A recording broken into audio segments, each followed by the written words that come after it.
नमस्कार मित्रांनो, मी active education YouTube channel मध्ये आपले स्वागत करत आहे.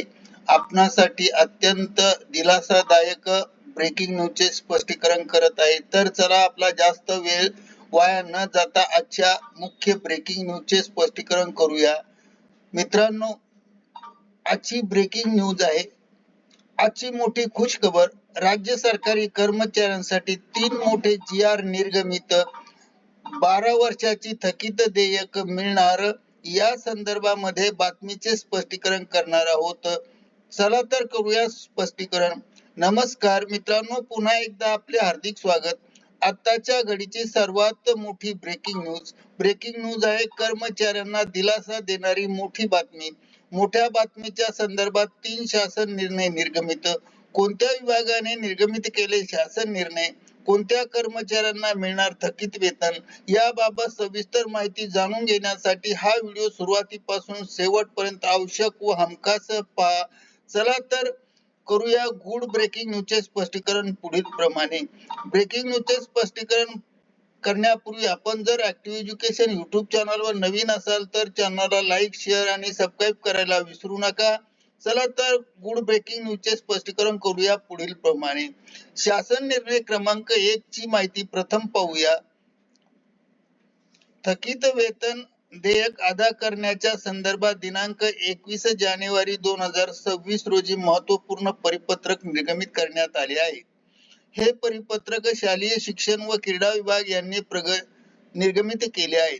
सन 2024-25 पासून शासन निर्णय दिनांक 15 जुलै 2017 मधील आदेशानुसार थकीत वेतन ऑनलाईन पद्धतीने किंवा ऑनलाईन शालार्थ प्रणालीमध्ये सादर करण्याचे निर्देश देण्यात आले आहेत. सन 2025-26 मध्ये थकीत देयक शालार्थ प्रणालीमध्ये ऑनलाईन पद्धतीने DDO-1 मुख्याध्यापक शाळा स्तर यांनी दिनांक जिल्हा निहाय थकीत देयक प्रलंबित तपशील दिनांक 2 फेब्रुवारी 2026 पर्यंत जशी पडताळणी होईल तसे पुढे ऑनलाईन पद्धतीने फॉरवर्ड करण्याचे काम किंवा पाठवण्याचे निर्देश देण्यात आले आहेत. आणि त्यानंतर शासन क्रमांक 2 चा स्पष्टीकरण जाणून घेऊया. शासन क्रमांक 2, 12 वर्ष पूर्ण होत असलेल्या कर्मचाऱ्यांना वरिष्ठ वेतन श्रेणी संदर्भात जिल्हा परिषद नागपूर शिक्षण विभाग प्राथमिक यांच्या मार्फत दिनांक 22 जानेवारी 2026 रोजी महत्वपूर्ण परिपत्रक निर्गमित करण्यात आले आहेत. सदर परिपत्रकानुसार असे नमूद करण्यात आले आहे की दिनांक 31 डिसेंबर 2025 पर्यंत प्रशिक्षण अर्हतेसह 12 वर्षांची अर्थकारी सेवा पूर्ण असलेल्या प्राथमिक शाळेत कार्यरत व सेवानिवृत्त प्राथमिक शिक्षक, पदवीधर शिक्षक, केंद्र प्रमुख तसेच उच्च श्रेणी मुख्याध्यापक यांना वरिष्ठ श्रेणी लागू करण्याची कार्यवाही करण्यात येत आहेत. अशा प्रकारचा दुसरा नियम आहे. शासन क्रमांक 3 चे संदर्भ आपण स्पष्टीकरण पाहूया.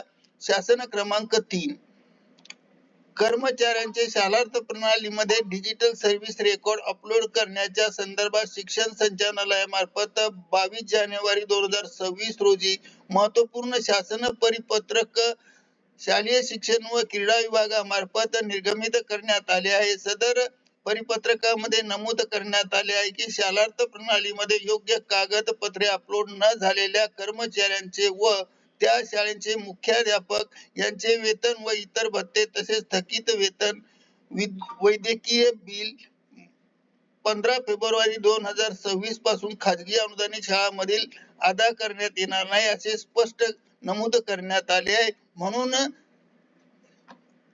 मुख्याध्यापक स्तरावरून हे सर्व कागदपत्रे त्वरित अपलोड करा, म्हणजे पगार लवकर प्राप्त होईल.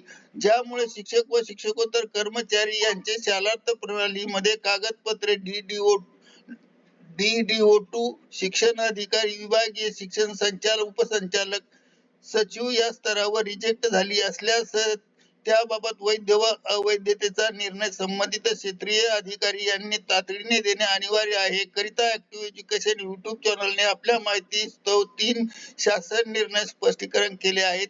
मित्रांनो, आपणास आवडल्यास लाईक, शेअर आणि सबस्क्राईब करायला विसरू नका. धन्यवाद. Thank you very much for watching this video.